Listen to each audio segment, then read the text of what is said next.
जो लोग इस वीडियो को देखने के बाद में चैनल को सब्सक्राइब नहीं करते वो 3 दिन में गायब हो जाते हैं। दोस्तों, आज मैं जिस मूवी को एक्सप्लेन करने वाला हूँ, इस मूवी का नाम है स्कार। ये मूवी 2007 में रिलीज हुई थी और ये एक बहुत ही स्लैशर मूवी है। इस मूवी के एंड में कुछ ऐसा होता है जिसके बारे में आपने बिल्कुल भी नहीं सोचा होगा, तो मैं आपसे रिक्वेस्ट करूंगा कि वीडियो को एंड तक जरूर देखना।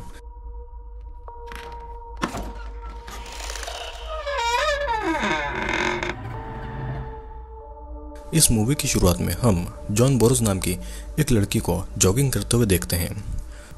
जॉगिंग करते हुए उसे अपने पास्ट की कुछ हॉरिफिक चीज़ें याद आ रही थी, जहाँ पर एक लड़की को कोई किलर काट रहा था या फिर उसे टॉर्चर कर रहा था, और साथ में जॉन ये सारी चीज़ें देख रही थी क्योंकि उसे भी वहाँ पर बांध के रखा गया था। उस किलर का दिया हुआ स्कार अभी भी उसके चेहरे पर था और यही स्कार जॉन को उस खौफनाक दिन की याद दिलाती थी। फिर हमें कुछ न्यूज़पेपर की कटिंग्स दिखाई जा रही थी जहाँ पर किसी गुमनाम किलर के बारे में लिखा था जो कि लोगों को टॉर्चर करके उनका मर्डर कर दिया करता था। और जॉन इकलौती ऐसी लड़की थी जो कि उस किलर से बच के जिंदा वापस आई थी। दूसरी तरफ जॉन अपने भाई जेफ को कॉल करती है। उसका भाई एक पुलिस ऑफिसर था और उसका भाई उससे कहता है कि ओलंपिया तुम्हें कॉल करेगा, और दोनों कुछ बातें करके फोन को काट देते हैं।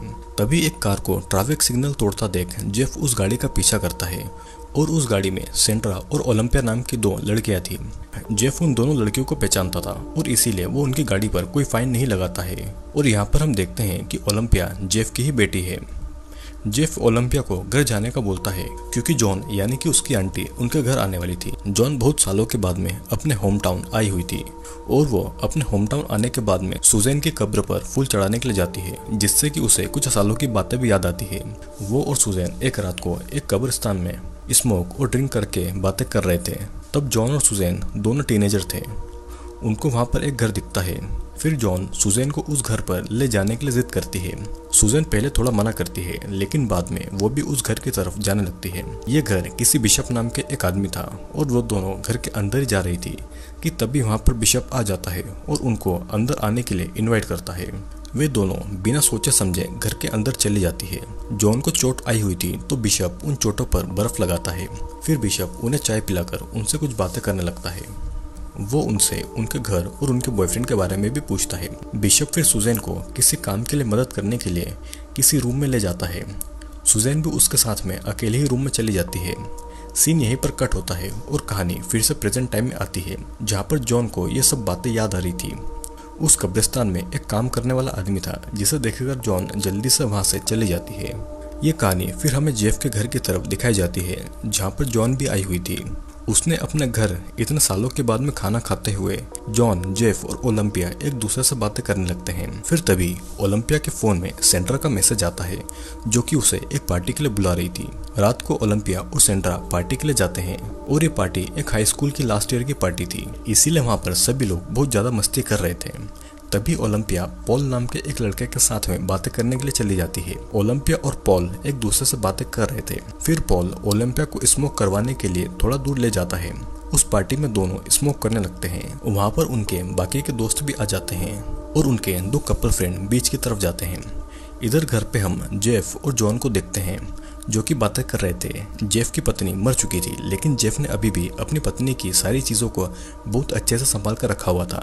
जेफ अपनी बहन को देखकर बहुत खुश था और फिर जेफ जॉन को घर पर छोड़कर अपनी ड्यूटी के लिए निकल जाता है।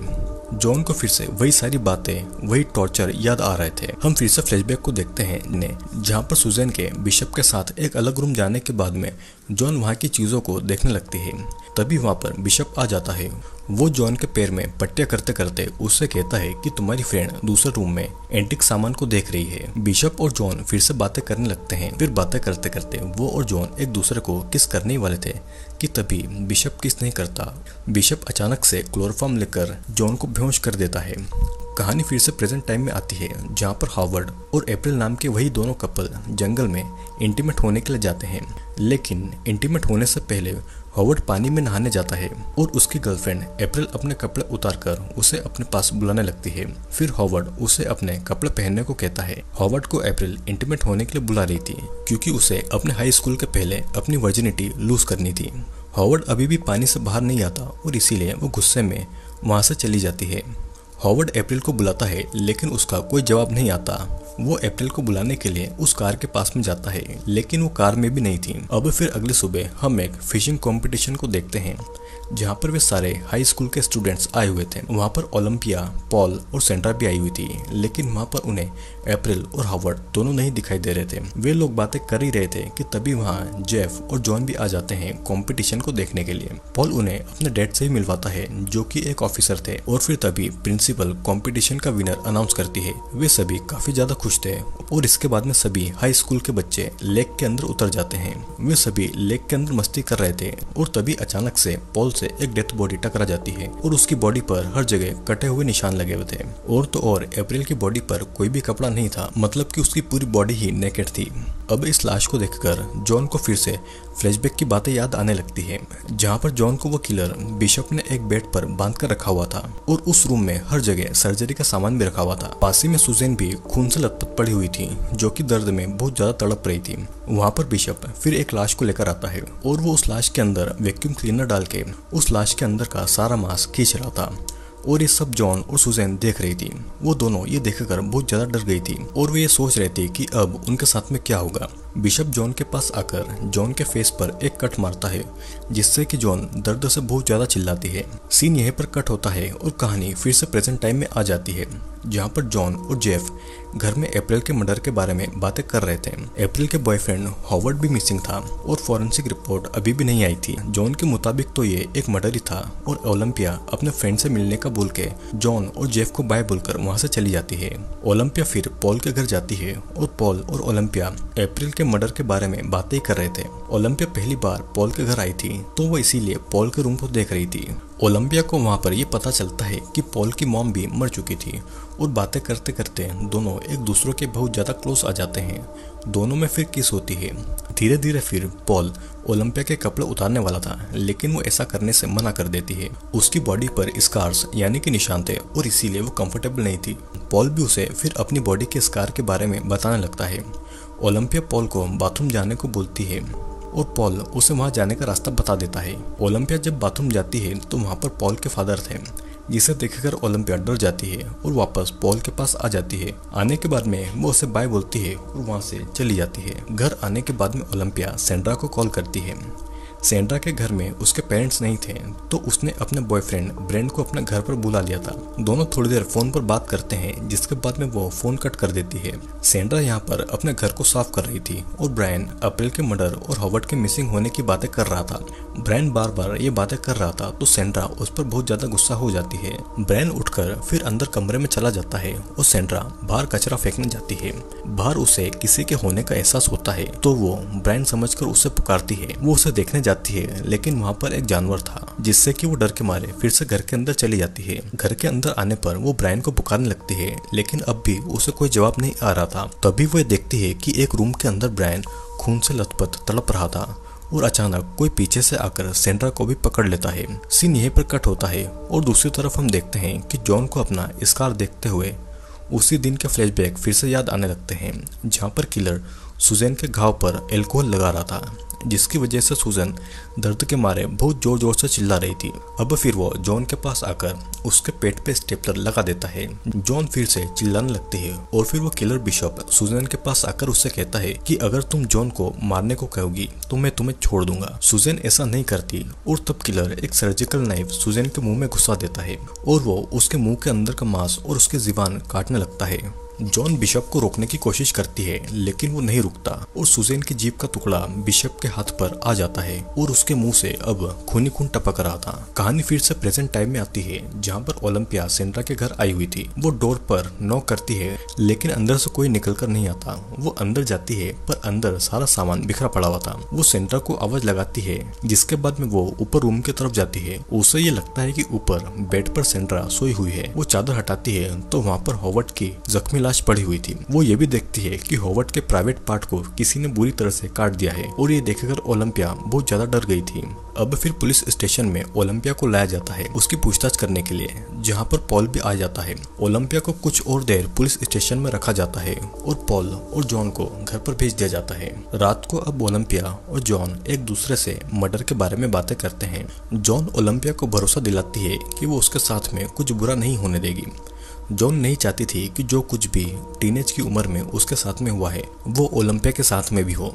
अब रात को सोते टाइम जॉन को किसी की आवाज़ आती है तो वो नींद से उठकर वहाँ पर देखने जाती है। देखते देखते वो आउट हाउस तक पहुँच जाती है, लेकिन वहाँ पर बस एक हिरण ही था। तभी उसे दिखता है कि ऊपर से उसके कपड़े पर कुछ गिर रहा है। वो ऊपर देखती है तो वहाँ पर ब्रायन की कटी हुई लाश थी और उसी का खून जॉन के कपड़ों पर गिर रहा था। ये देखकर जॉन इतनी ज्यादा डर जाती है कि उसके साथ हुए टॉर्चर के फ्लैशबैक्स उसे फिर से आने लगते हैं, जहाँ पर हम ये देखते हैं कि सुजैन की जीभ काटने के बाद में वो दर्द के मारे होश में नहीं थी और किलर बिशॉप जॉन को ये कह रहा था कि उसे मारने को बोलो, नहीं तो तुम्हारी भी हालत यही होगी। वो जॉन की भी जीभ काटने ही वाला था और तभी जॉन डर से सुजैन को मारने को कहती है और रोते हुए किलर फिर सुजैन के पास जाकर उसका गला मरोड़कर सुजैन को मार डालता है। जॉन अपनी ही आंखों के सामने अपनी बेस्ट फ्रेंड सुजैन की भयानक मौत देखकर बहुत ज्यादा रोने लगती है। अब ये कहानी फिर से प्रेजेंट टाइम में आ जाती है और सुबह पुलिस ब्रायन की लाश को अपने साथ ले जा रही थी और ये सब देखकर ओलंपिया को उल्टियां हो जाती है। इधर पुलिस स्टेशन में पुलिस ब्रायन के मर्डर के बारे में जॉन से पूछताछ कर रही थी। अब पूछताछ के बाद में जॉन उसी बिशप के घर पर आ जाती है तो उसे डोर खुला हुआ मिलता है। उसे किसी के चिल्लाने की आवाज आती है तो चाकू लेकर वो देखने चली जाती है। वहाँ पर कुछ लोग आए हुए थे जो कि बिशप के सामान को देखने आए हुए थे। किलर बिशप जिन सामानों और हथियारों से लोगों को मारता था और टॉर्चर करता था, लोग वो सब देखने के लिए आए हुए थे, जैसे कि बिशप कोई मर्डरर नहीं बल्कि एक हीरो हो। और इस बात से जॉन काफी ज्यादा गुस्सा हो जाती है, जिससे कि जॉन का भाई जेफ उसे अपने घर पर ले आता है।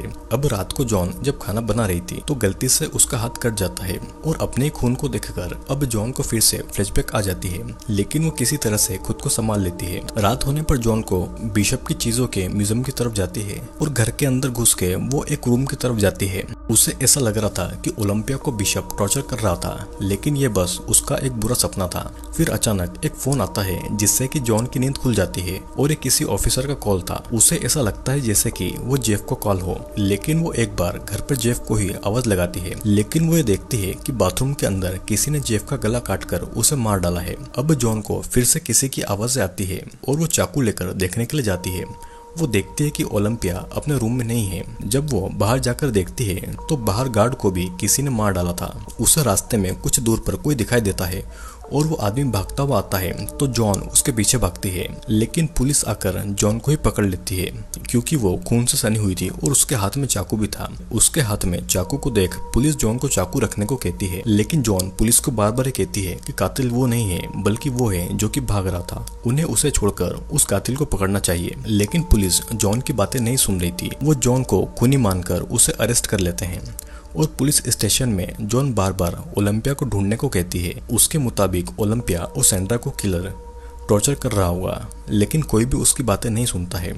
जॉन को जेल में डाल दिया जाता है और तभी वहाँ पर पॉल आता है और उसे भी यही लगता है कि ओलंपिया को जॉन ने ही गायब किया है। जॉन उसे समझाती है कि उसने ऐसा कुछ नहीं किया है और तब पॉल उसकी बातों पर बिलीव कर लेता है और वो जॉन को उस ताले की चाबी चुपके से दे देता है, जिसके बाद में वो वहाँ से चला जाता है। फिर जॉन वहीं पर बैठे एक ऑफिसर से कंबल मांगती है जो कि उसी पर नजर रखे हुए था। ऑफिसर जॉन को कंबल देने आता है तो वो ऑफिसर को बेहोश करके उसकी गन लेके पुलिस स्टेशन से भागकर बिशप के घर पर आ जाती है। बिशप के घर आने के बाद में वो खिड़की को तोड़कर वहाँ पर अंदर घुसती है और अंदर वही सर्जरी रूम में जाती है जहाँ पर उसे कुछ साल पहले टॉर्चर किया गया था।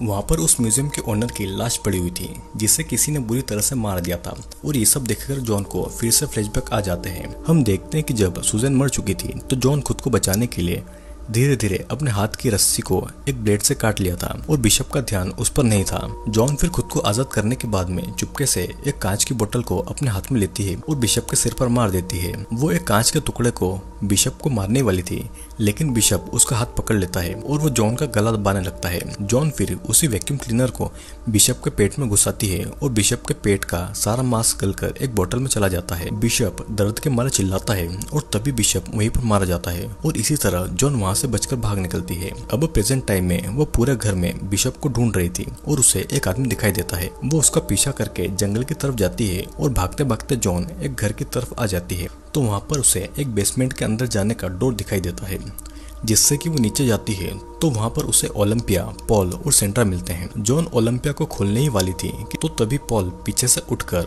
जॉन को इलेक्ट्रिक शॉक देकर उसे बेहोश कर देता है। अब पॉल ने जॉन को भी बांध दिया था। अब फिर होश में आने के बाद में जॉन पॉल से पूछती है कि उसने ये सब क्यों किया। पॉल बिशप की बहुत ज्यादा रिस्पेक्ट करता था और उसे बिशप की थ्योरी बहुत ज्यादा पसंद थी कि खुद को बचाने के लिए कोई अपनों को कैसे मार देता है। पॉल भी यही सब देखना चाहता था और बिशप की तरह उसे भी बहुत मजा आता था लोगों को टॉर्चर करने में। पॉल कहता है कि सेंड्रा ने भी खुद को बचाने के लिए ब्रायन को मार दिया था, पर सेंड्रा की हालत भी बहुत ज्यादा खराब थी। पॉल ने उसकी बॉडी को हर तरफ से जख्मी कर दिया था और फिर वो जॉन के पास आके एक कांच की बोतल तोड़कर फिर से उसके फेस पर कट लगा देता है, जिस तरह से बिशप ने उसके चेहरे पर कट लगाया था। वो फिर ओलंपिया के पास आता है और कहता है कि वो उसे सेंड्रा को मारने के लिए बोले, नहीं तो वो उसे ही मार देगा। ओलंपिया ऐसा नहीं बोलती और तब पॉल एक ब्लेड से ओलंपिया के पैर पर कट लगाता है। जॉन भी ये सारी चीजें देख रही थी, लेकिन हाथ बंधे होने के कारण वो कुछ भी नहीं कर पाती। ओलंपिया के पैरों पर पॉल कट पर कट लगा रहा था और फिर वो सेंड्रा के पास आकर बोलता है